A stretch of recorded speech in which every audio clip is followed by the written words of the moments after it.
All right, hey there. Good morning. Welcome to the live event. This is where we do anxiety. We crush the anxiety before it starts. And why am I doing this?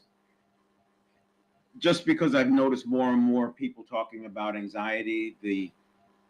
In the U.S., we're seeing major changes going on. I watched Impact Theory, Tom Billiard talking, and he's the first one I've actually heard talk about many of the different things that are coming together: the changing world order, the risk to the U.S. dollar losing its dominance, the the way that 16 out of 16 of these times like this that were going on when you had the tension with the changing world order, 12 of them resulted in war. Just talking about a lot of these things and the how people are approaching it based on what they think makes sense, but it's not necessarily what works. So a lot of times principles go out the window when we're talking about anything that has to do with our fight or flight. Now, I think it's a brilliant piece. I'll actually link it onto my seven-step-reset.com/live. I'll put it on that page and you can watch it for yourself. It's about 45 minutes. I understand he goes live on the topic every Wednesday. And it's almost like he's talking to politicians and business leaders because he's wanting them to see that there is a way out of this thing that we're in. If the thing being the changing world order, that tension. So the U.S. has been dominant for the last it's 80-year economic cycle. And we replaced Great Britain as the superpower in 1944 after World War II. And we've ridden that ride, we've ridden that cycle. Now we are in stage 5 of the declines on the decline side.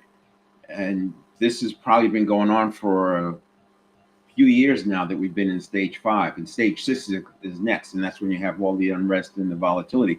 But we're already seeing that. And this thing has been repeating hundreds of years. Ray Dalio in his book, Changing World Order, goes back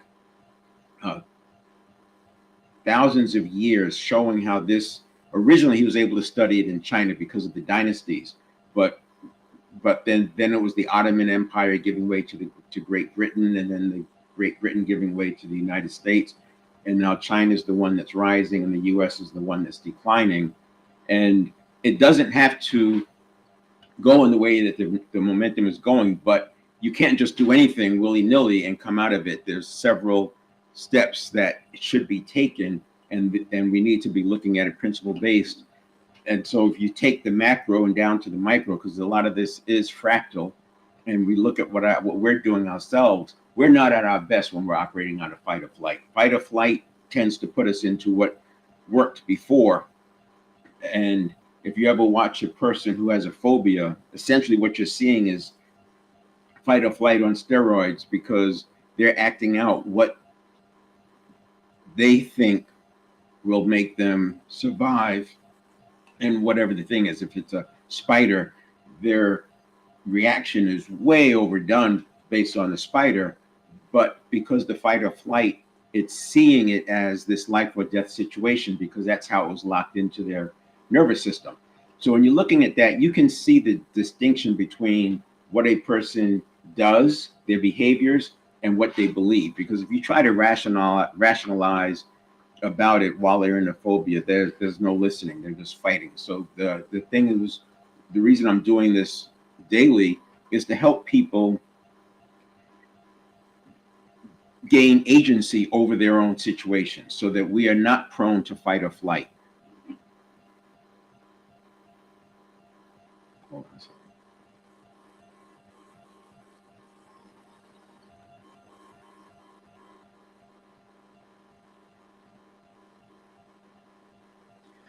We don't want to be prone to fight or flight, and we want to have those tools and access to the tools and resources that we already have to get us through it. This is not mental health. This is, think of it more like mental toughness in sports, but this game we're playing is something we've never played before. And so we have to be at our best.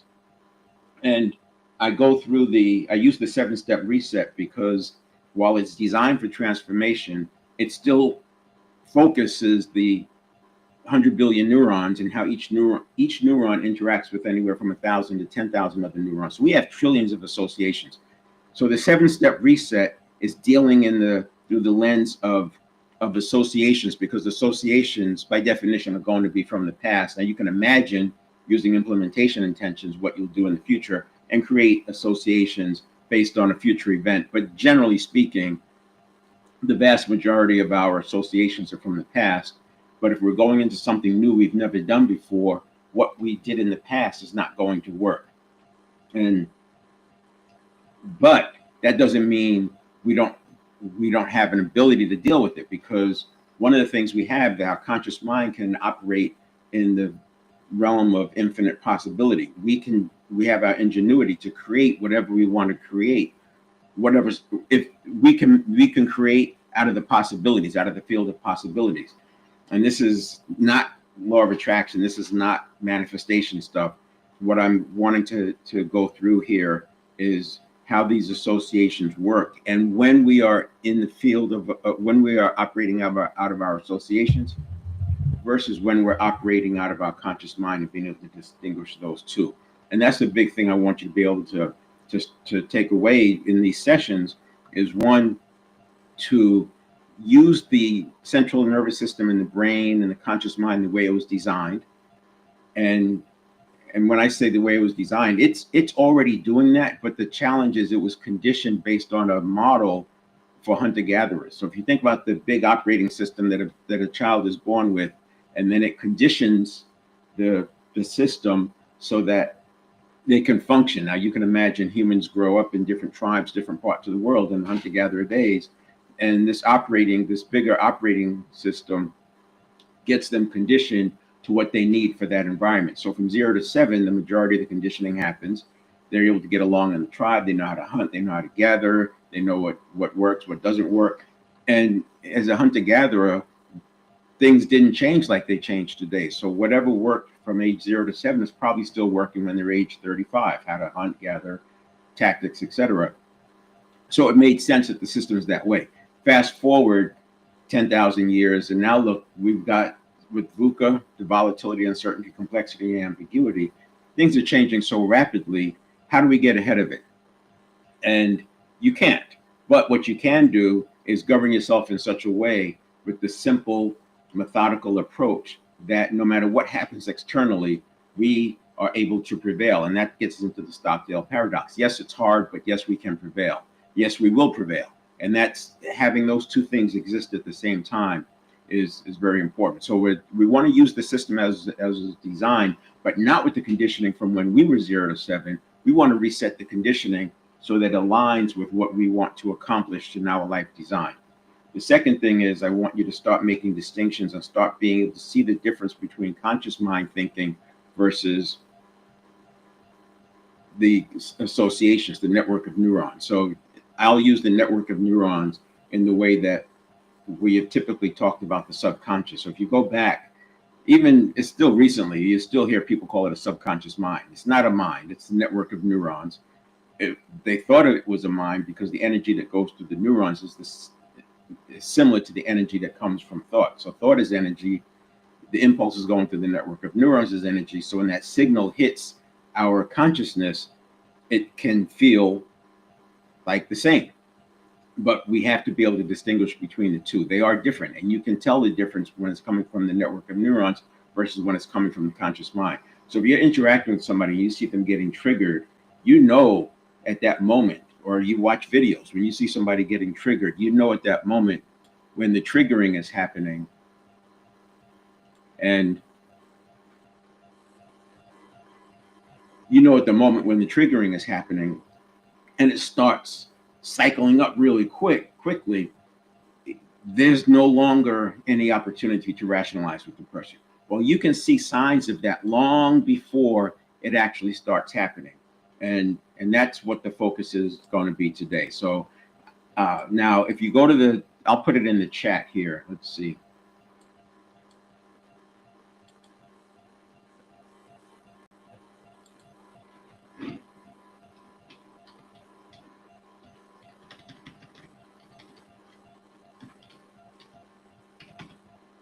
what I'm doing is putting in the website where sort of the home page for these daily events.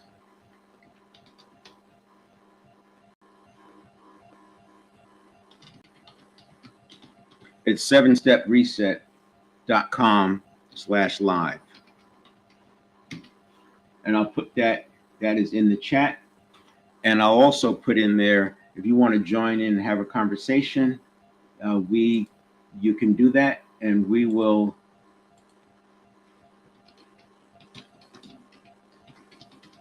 I'll see that and then let you in. I'll do that at the Q&A once I get past the download, and each day I'll have a different topic. All right, so each day I'll have a different topic. Now, there'll be resources out there. I'll put the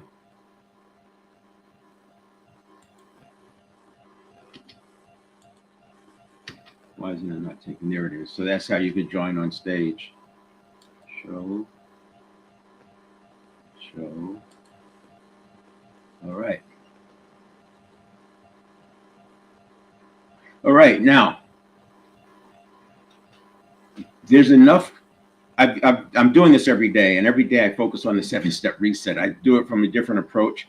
I'll go based on maybe some information I've seen or what I've done the earlier day, and what you'll see is me going through infographics, because one of the things I want us to do is not make this a he said, she said, or a debate. I want it to be based on principles. So if we understand we understand the 100 billion neurons, and that the neurons that fire together wire together, we see that lens, and we understand that. Then the question becomes, okay, so what should we do? What do I want to condition in? And the things that we would want to condition in should be from principles. So I use principles. Great sources, 7 Habits of Highly Effective People. I like that. Now for business, I like using the Good to Great and Great by Choice, and also Multipliers. So the first 2 books are by Jim Collins. The third one is by Susan Weisman. And then I also use Self-Determination Theory. This is a 900-page book. So much research is into self-determination theory. But one of the takeaways from that book is how we generate, or how we get, intrinsic motivation in others. And so when you start with principles, you can always come up with something that you know is going to work, and you're not questioning it. And that's important when you have agency, because if you don't have certainty in what you are applying, it's so easy to fall back into fight or flight, because we're on edge, we're concerned, etc. Now, one of the things, what I'll do today is continue on step 2. I'll go through all 7 steps, because you may just be joining in right now, but the reason I keep the 7stepreset.com, let me make sure it's there. Yeah, 7stepreset.com/live is there is a video there, and it says, if you're new here, watch this. That goes through the 7-step process. It covers it, and I can keep going. I'll keep going, and it's the 7-step process stays the same. 7-step reset stays the same. But what I do is focus on different areas. So there's so many levers in each of those steps. Yes, it's 7 steps. Let's go there now.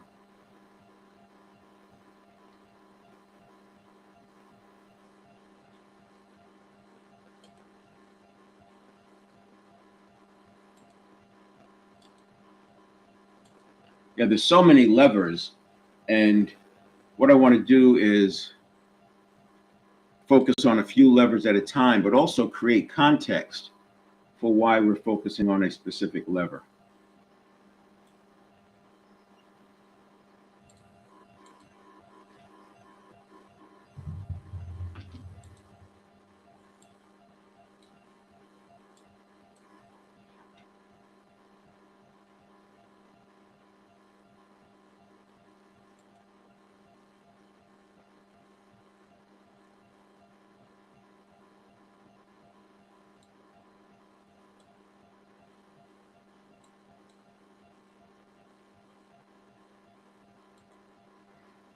Now, yesterday I talked about, I went through all seven, but I started focusing on step two. And today, what I want to do is talk about step two in terms of other people that we're interacting with. And the idea is that, yeah, I mean, every leader would love to, not everyone, but many people would love to be able to change someone else. People want to change their spouse. Leaders want to change their employees. Employees want to change their boss. And this is a way of deflecting or avoiding the hard work that they have to do on themselves. And once you do this inner work on yourself and you're in a place where you have agency, there you will start seeing more and more things in this distinction between the person's behavior, their associations versus when it's mine. You'll start to see that. And I'll tell you that. So using the system the way it was designed is pretty straightforward, right? You don't have to worry when you drive a car, you just get in, start and drive off. You don't have to worry about whether it's a turbocharger or a diesel or an electric vehicle. You just turn it on and press the accelerator. You don't have to worry about how the steering mechanisms work, whether it's, and whether it's independent suspension or live axle. You don't have to worry about that. You just drive the car. And it's similar to that. Lately I've been seeing more and more about the amygdala and the prefrontal cortex and the animal brain and the hippocampus. And it's like, you don't have to know that to be able to use the 7-step process. This is like driving a car. And you can go there and we can get into that conversation and we can delve into it, but it doesn't really matter because you still press the accelerator to go and you press the brake to stop. As far as the other one, understanding when it's coming from the conscious mind versus the associations, the network of neurons, the subconscious, it's speed. So the subconscious has a reaction time of about a quarter of a second. So this step 3 is a quarter of a second.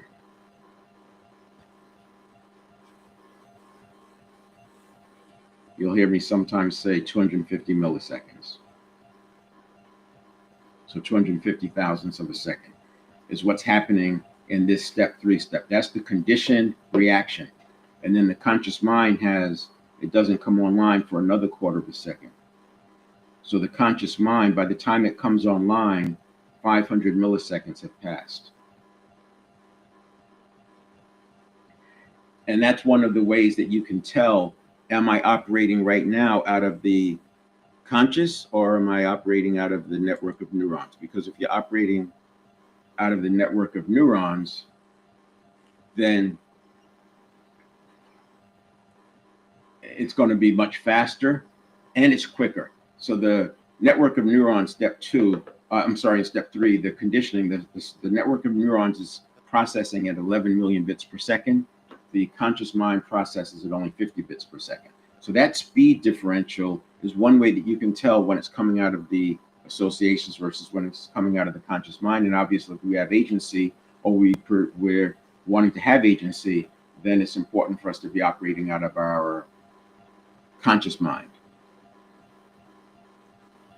The other one is if it's repeated. So if you have self-talk that comes up over and over, that self-talk is always there. It's the same exact phraseology, the same exact cadence, the same exact tone, then we know that's probably coming from the subconscious. And right, so it's repetition because it's habit, and then speed. 95% of everything we do is done by habit. So most of the reactive things that happen are going to be out of the subconscious. And that's one of the things we want to slow down is the reactiveness. So when you're reacting, it tends to be a survival reaction. And you don't want the reaction to equal the response. So let's go through these steps. Step 1 and 2 are in the pre-stimulus. Step 1 is your beliefs, your command of neuroplasticity, priming, mindset, and then physiology. Physiologies, all of these are very important, and all of these can impact the others. My belief can impact how well I can change habits. It impacts my priming. Cognitive biases come into play here. And mindset, if I have a fixed mindset, if I got thrown into a fixed mindset because of an external situation, then my ability to access my habits, my ability to direct my own priming changes, maybe my physiology changes. All of them affect the other. My physiology, if I have a defeated physiology, I may not be able to access all my power. So even if my beliefs are strong, even if I believe I can do something, if my physiology is weak, I may not be able to access that. So we've got to be looking at these. It's like a big circle that you keep going through. And this is where you work on yourself. You work on yourself in these, but the reason why people don't do this, or it's not rewarded, or because remember, dopamine is the habit former, right? So if we're not getting reinforcement that this is working, then we tend not to do it. And the reason why we don't get the reinforcement is because when you're in step 3 and we're reacting, it's like no matter how good you are here, if you're reacting, it doesn't matter, because this is coming from your 0 to 7. When you start changing this to be current, then you start to see the value over here. Now, step 2 is the check-in. Step 2 is a check-in to see where am I here, because if you are low, if you're in a situation that you don't believe you can prevail, like Stockdale paradox, yes, it's hard, but I will prevail. If your belief is, yes, it's hard and I don't stand a chance, then chances are when that stimulus comes, you're going to be on your heels. So this is not only a check-in, but it's also a way for us to get back to where we need to be. And a lot of times the way we'll get back to where we need to be is the physical, using the physiology, and being aware of it is the S. So let me go through this. This step 1 was beliefs, neuroplasticity, priming, mindset, and physiology. Step 2 is your state, your mental, physical, spiritual, and emotional state. And this goes back to the 7 performance areas, which I'll get into later. But those are the first 4, and these are the 4 in the performance areas that we can control. The other 3 are relationships, professional, and financial, but we can control our state, the mental, physical, spiritual, emotional. You may not believe you can change or control your state. And that's part of the point here, is we are going to show you that you can. And then the second part of this check-in is the self-image. So what state am I in? And am I high energy or low energy? Am I positive or negative? And then self-image is and you can gauge this by your self-talk. If you've got a lot of negative chatter, whether it's degrading self-talk or reminding yourself of past mistakes or reminding yourself of bad luck that happened, your self-image is going to be a little bit lower than it needs to be for major things that are coming in the stimulus side. So we want to address that. And in that video on 7stepreset.com/live, I do talk about this, and the short version would be, if your self-image, if your self-talk is more degrading, then you want to, when you hear it come up, you'll instantly say, I cancel that, I'm good, or I'm great, or whatever. But you first say, I cancel that. It's not true, I cancel that, I'm great. That's if it's just degrading. So degrading would be, I'm stupid, I'm so stupid, what was I thinking, I'm so stupid, right? That we want to change, because what you're doing is, it's not a mental exercise. This is conditioning. That self-talk is coming from some stimulus that happens either here in step 1, either internally or externally. Something is happening that's triggering that. Maybe you made a mistake. Oh, I'm so stupid. Those 2 things have gotten linked up. We have to break that. So what we're going to do is use associations. And when it comes up, I'm so stupid, I cancel that. I'm learning. I have a growth mindset. I cancel that. I have a growth mindset. I cancel that. This is the learning process. I cancel it. I'm great at life. I cancel that. Many things go my way. Whatever. That you find something that makes sense for degrading self-talk. The second one would be, you made a mistake, a legitimate mistake. You're trying your best. You made a mistake, and you say, oh, I'm no good at this. I can't do this. Then you say, I learned from it instantly, right? You say, I'll never get this. I'm not smart. I don't know how to do this. I'll learn. I'm learning. It's wisdom. Or if it's a mistake that came from the past, it's wisdom. I gained more wisdom. I gained wisdom. I'm learning. And if it's just bad luck, you're in the wrong place at the wrong time. Maybe you got hit, or whatever. You got a flat tire and were late for a meeting. You didn't control that, realistically. And so you can say, that's life. Sometimes life goes my way. And the reason it may seem okie dokie, it's not PMA. This is not reframing stuff. This is not something you've heard before. or you've done before. This is training the subconscious. We are literally creating a new association by repetition. Now, there's other ways to create associations, and we'll do that in the longer workshop. But in this one, just to have something quick that you can do, I'll use that to upgrade your self-image in the moment, right? That's when it's coming in, that's something you can do right away. There are other ways that we can impact the self-image. So we're going to look at the state: mental, physical, spiritual, emotional. And then one of the ways you can get this leveled up again in the moment is with deep breathing. So keep in mind that we can live seconds without blood, minutes without oxygen, days without water, and weeks without food.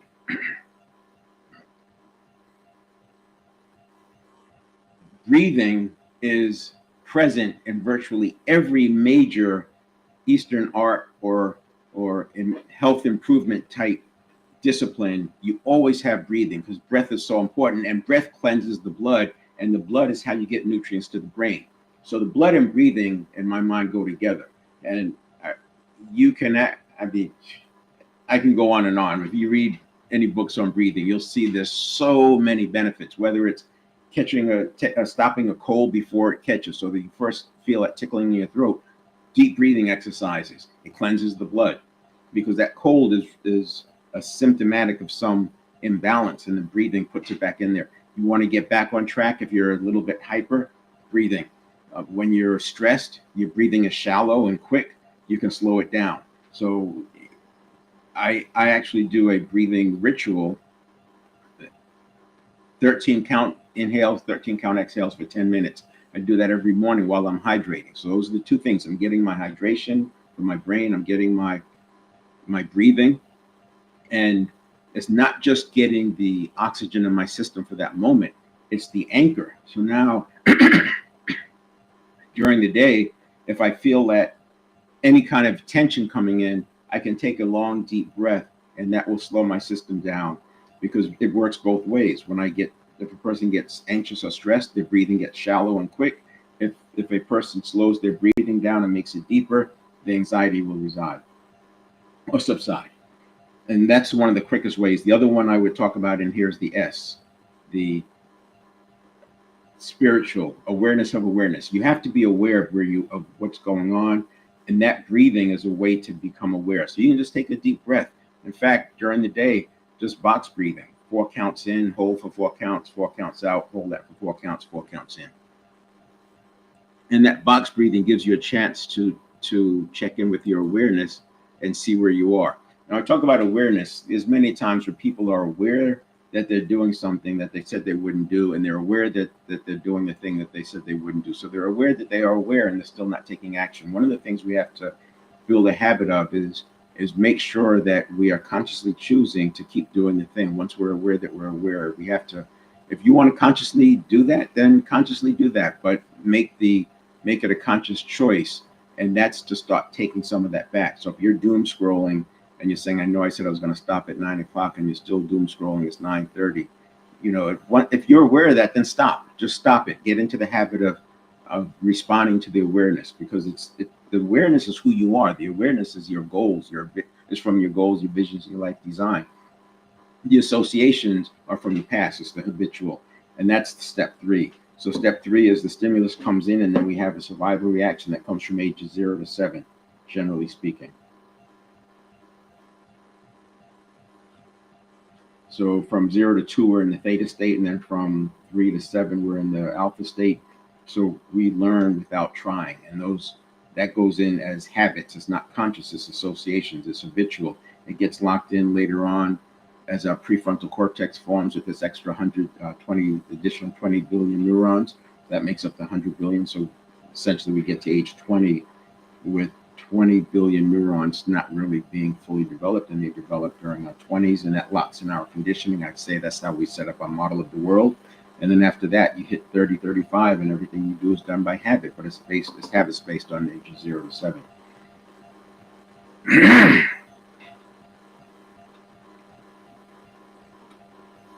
So the reason this is so important is what this says down here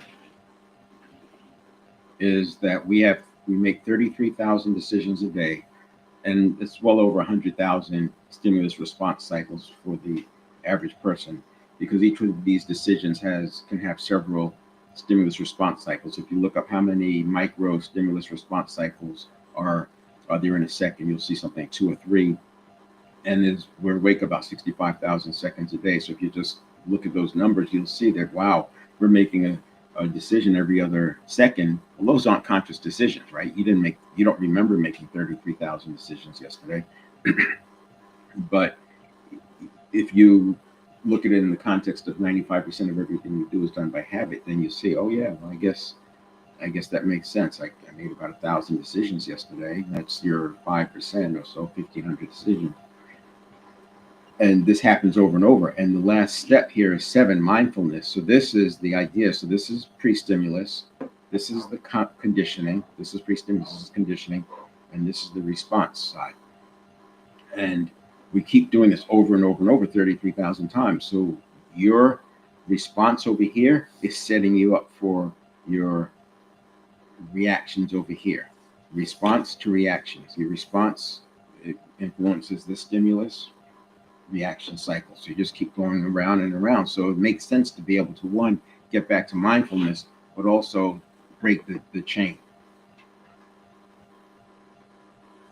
And quickly going through the steps, and I'll come back. So you have, after the reaction, then you have a pause, and we want to have step 4 is the response. Step 5 is emotional modulation. So it's a quick check-in. It can be 0 to 90 seconds. Because emotion is energy and emotion. And if you're like heading towards fight or flight, if you feel that energy coming on, then we need to go through that emotional modulation. It doesn't always take 90 seconds, but by 90 seconds, it should have subsided. It's moved on. You don't want to suppress it. If you try to suppress it, it's only going to grow and expand. And then within minutes, it becomes a feeling. Right now, it's locked in this network of neurons, and it becomes accessible, and you'll start experiencing that emotion from other triggered events. By letting it go through it, it doesn't get locked into the network of neurons. And then we have action. So that action, you want that action to be out of consciousness, not out of your associations, not out of your emotional trigger. This is where you stop that triggering, right? It's this emotional modulation part. And this is where the person catches themselves instead of triggering. And that's why I talk about stopping the spiral before it starts. This is where the spiral stops. This is where you catch it.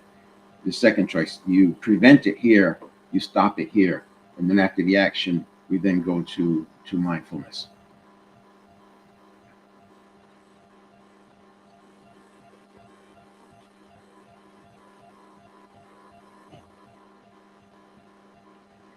Now, this area here is where we're checking in ourselves, but I want to talk about it for a few minutes in terms of how it impacts or how we interact with other people. Time.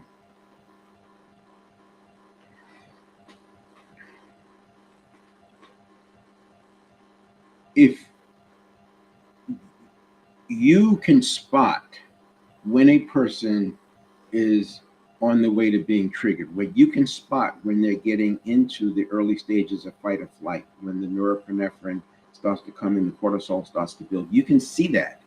And it's important to understand that when we are in protective mode, when we're into that fight or flight mode, we can't function the same way. So the same way that our cells have 2 configurations. One is when they're doing what they're supposed to be doing, that's in the nutrient seeking phase or configuration, the cells are working well. And they can show this under a microscope, where when those cells are working well, they are devouring the bacteria. When they go into a major threat, they go into protective mode, then they close down. They're no longer going after growth. And we're the same way. A person who gets stressed out goes into a fixed mindset, and they're not able to have a growth mindset. It's very similar. And you can spot that. When you see a person going into a fixed mindset as a leader, as a communicator, someone working with other people, you want to stop.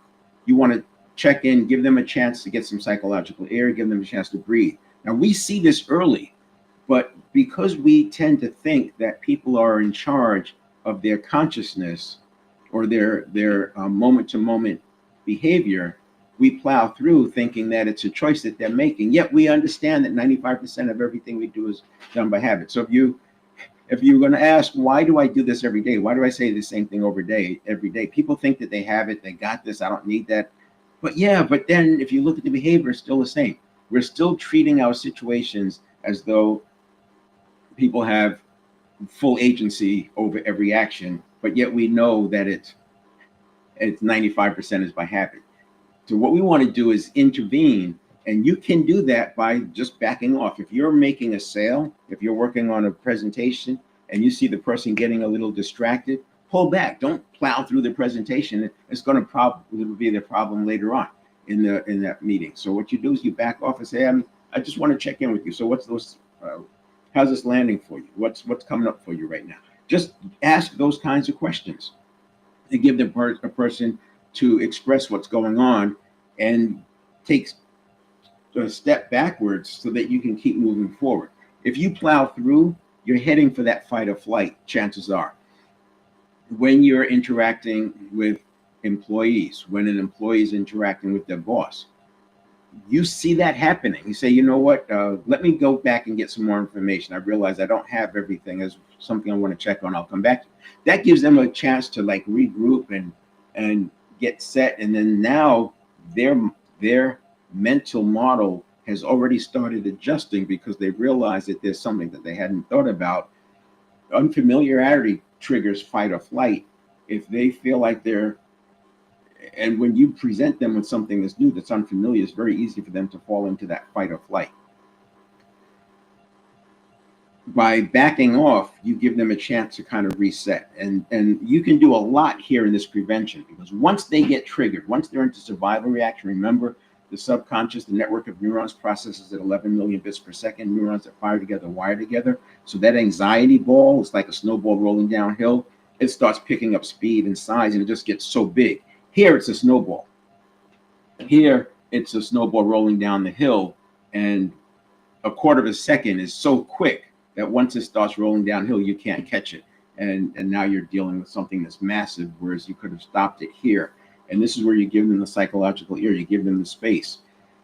Trying to push through it today makes no sense when you understand this. You want to back off and let it work itself out. Same thing in interacting with your spouse, interacting with any stakeholders that you have. If you're, maybe you're a leader and you are interacting with a board member, these are the moments that you want to just back off, because once they trip over that wire, you're not sure what's going to happen, because now they're operating out of their conditioning and you lost that conscious interaction. And yet people still plow through that. And now the person's already triggered and you just don't get to the result. That's why the things repeat over and over. This is very important. I wanted to go through to bring this home, and I'm going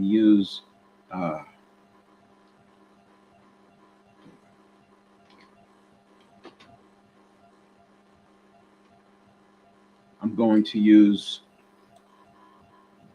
infographics. So until I get people coming on stage to join in the conversation, I'm going to use infographics as sort of like a Q&A.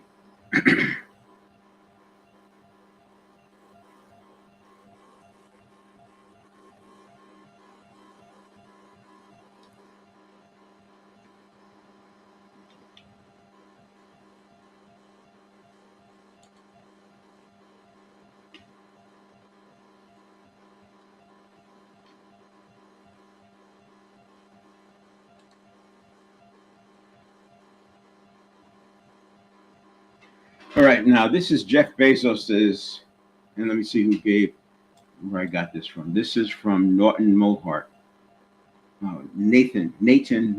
So I want to give credit to the people where I get these infographics.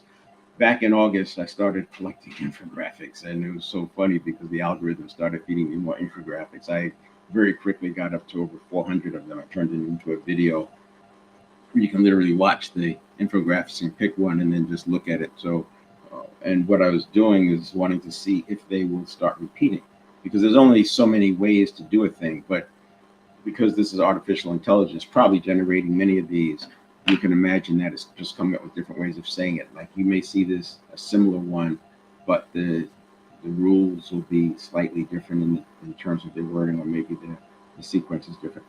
But if you want to, what I'm doing with this, the reason I'm doing this is because if you look at his meeting rules, and I can assume that those meeting rules are based on uh, his own trial and error, right? What works, what's worked, then you can assume, well, if that's the case, then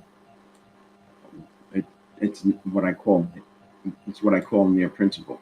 So I like to use principles, that's top tier, and then near principles would be mid tier, and then the hit or miss, that's lower tier. I'm not going to build my model off of that.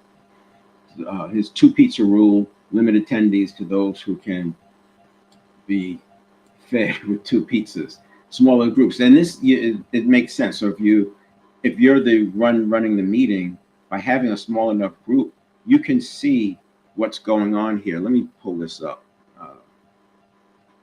so I can come back to it.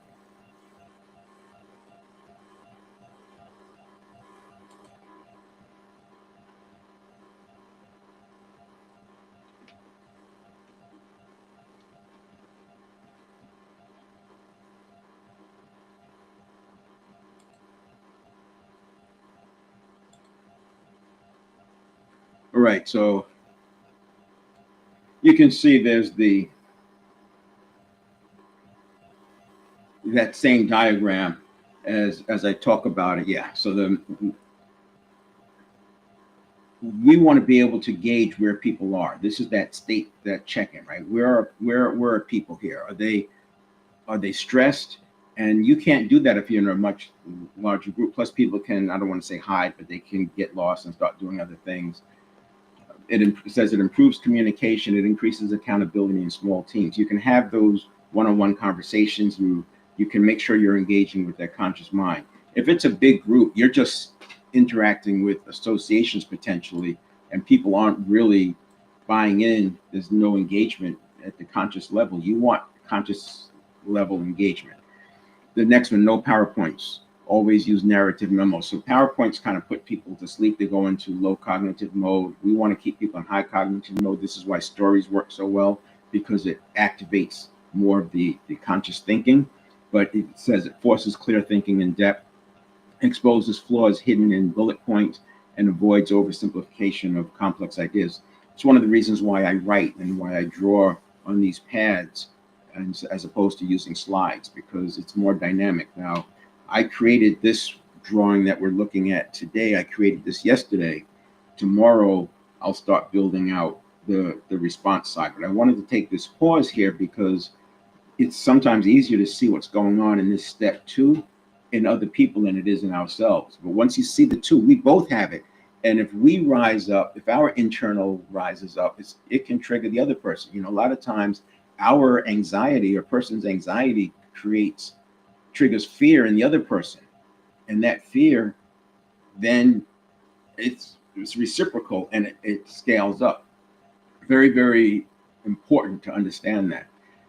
So no PowerPoint forces clear thinking. And then he says always use narrative memos instead of slides, and it forces you to think.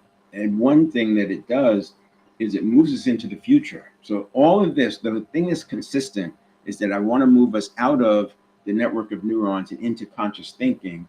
Now, it doesn't mean I'm not going to use my network of neurons, but when I am using it, I'm using it for things that make sense because they're from the past. I'm not going to use my associations from the past, and I'm working on something new, some innovation.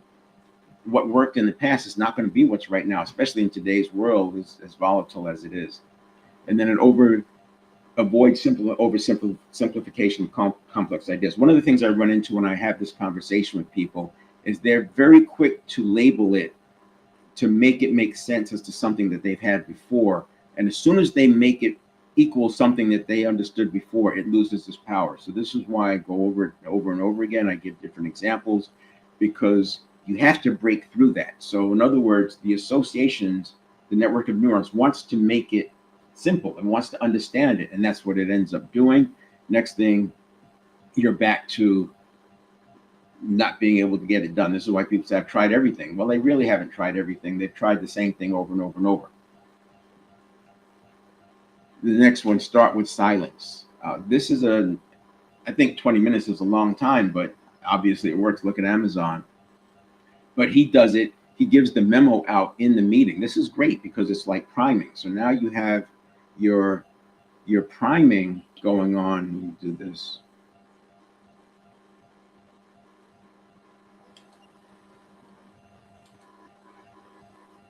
So now you have your priming going on, and you're impacting the priming in the meeting. So it depends on, no matter where people were, they come in, you're priming them with the memo that they're reading about the meeting.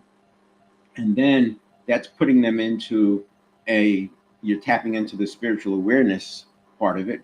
And you're getting their mind engaged around this particular thing. You're settling the emotions. All of that's happening by having them read the memo. So, we talk about give the memo out in advance. Half the people don't read it. They scan it. But if you give them 20 minutes to read the memo in the beginning of the meeting, they're probably going to read it. That's a very powerful tool here. And I don't know that he did this understanding neuroscience because, well, Amazon was created shortly after neuroscience became more popularized in self-help literature. So he may have, but I think of many of these things, whether you look at military special ops, martial arts training, the way boards operate with the companies that they are leading, you see that best practices have formed over the years, and they're aligned with neuroscience, not because they knew neuroscience, but because what works, works. Right?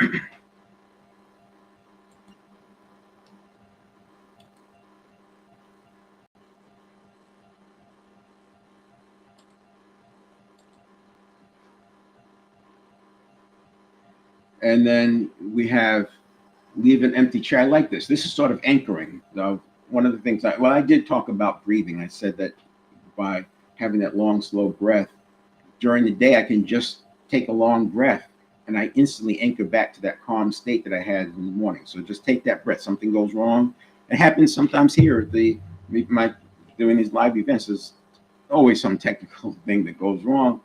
And the first thing I do is just take a breath because I don't want to get there's nothing I can do about it but fix it. And fixing it, I have to be at my best. So I just take that breath that anchors me. Having an empty chair, you can point to the chair. That's the customer. You're anchoring the customer. That's a powerful tool.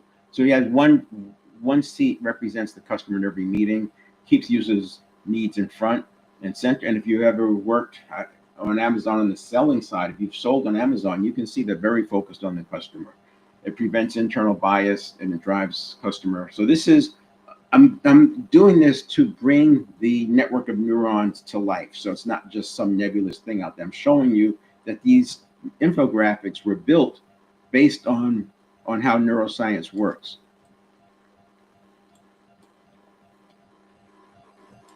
And then we have encourage disagreement, then commit. Debate openly, then align fully. It surfaces diverse viewpoints early. Prevent silent disagreement post-decision. It builds trust and faster execution. Now, you have to manage this, but you definitely want people to know that there's going to be opportunity to disagree. And you may have to train that.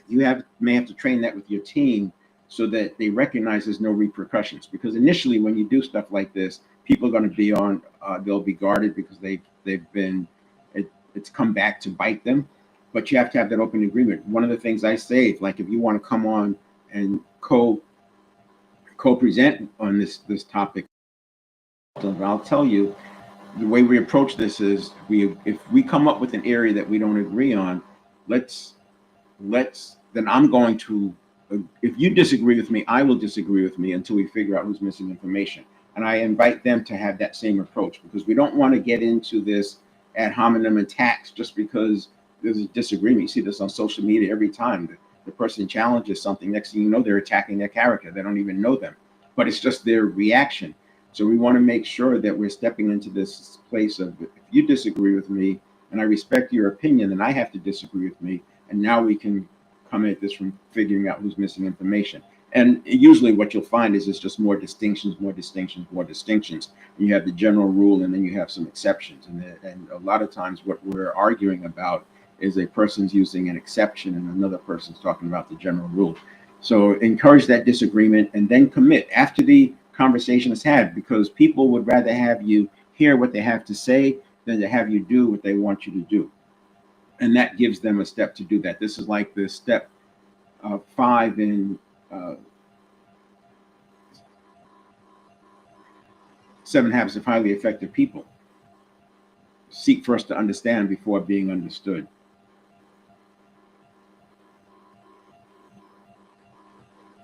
And then I was just stopping because I was wondering if it was step 4, step 5. That was that hesitation. It doesn't matter since 7 Habits of Highly Effective People. And then we have this last one, end with clear ownership. This is very important. I used to walk into a meeting, I would always carry a folder and there would be information in the folder. And then when we worked through and I handed, and the assignment was accepted, I would give the folder to that process owner, whoever was going to be owning it. I organized this in advance. I already knew where this was going to go. I probably had conversations with them already. They know they're going to own it. But the act of handing the folder over was a visual confirmation of what was happening. It avoids ambiguity and drop balls, clarifies who's doing what by when, and also it's very public. They are very publicly being put on notice. So now their network of neurons, the central nervous system, is always gauging how important something is. That folder action tells the central nervous system that this is very important. And this is happening in milliseconds. Like I said, the process is 11 million bits per second. So in that few seconds that I've given this, all of this is happening. And I don't want to get into it too much here, but you have this thing where homeostasis versus allostasis. And the allostasis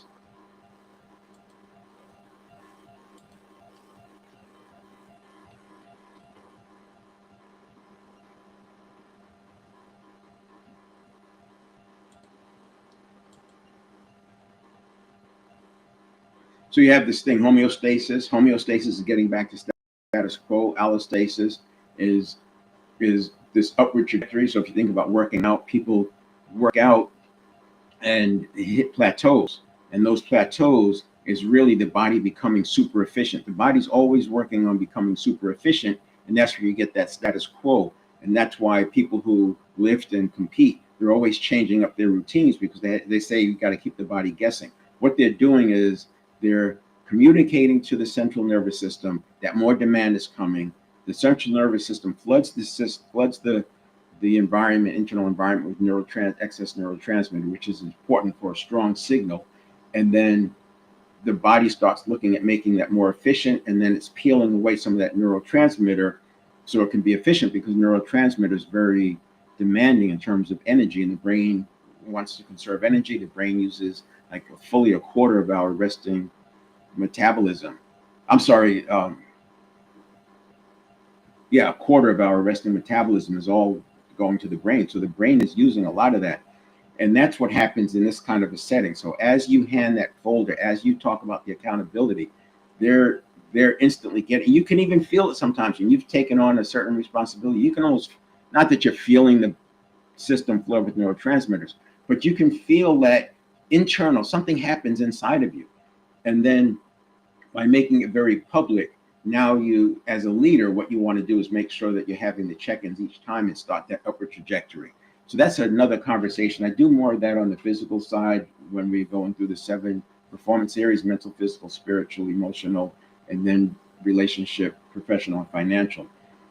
This process is how we build our performance area, each performance area. So we can build up our mental area, we can build up our physical area, we can build up our spiritual area, etc. We get the habit of building up each one of those areas individually so they work well collectively. And then it makes it easy to use it on the right side of the 7 performance areas: relationship, professional, and financial. Tomorrow, I'll spend a little bit more time on the conditioned reaction, but I want to get into the responses because it makes more sense. And this is something I'm trying with this daily, is how it works if I do a section per day. So like I did 2 days